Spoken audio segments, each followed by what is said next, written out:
Ito po mga kadiskarte, hawak po natin ngayon ay tinatawag na Napier. Ito po yung ginagamit nilang pakain sa mga alaga po nilang mga hayop. Ito po, ngayon po ang ginagawa po nila dito, minsan napakarami pong supply, minsan naman po ay kulang. So ang ginagawa po nila, pag marami pong supply, ginagawa po nila, sinasilage po nila.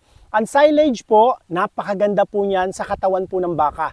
Pagka po natin sinilage, nakapag-produce po iyan ng probiotic kung saan mas lumalakas po ang resistensya ng ating mga alagang mga hayop. At nai-enhance po niyan ang mga sustansyang taglay po nitong Napier na ito.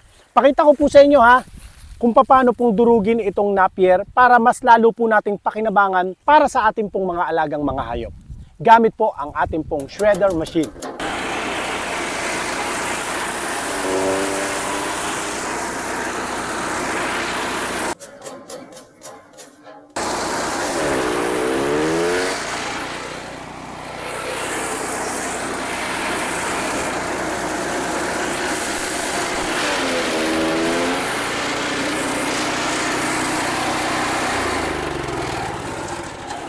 Tingnan niyo po kung paano niyan dinurog.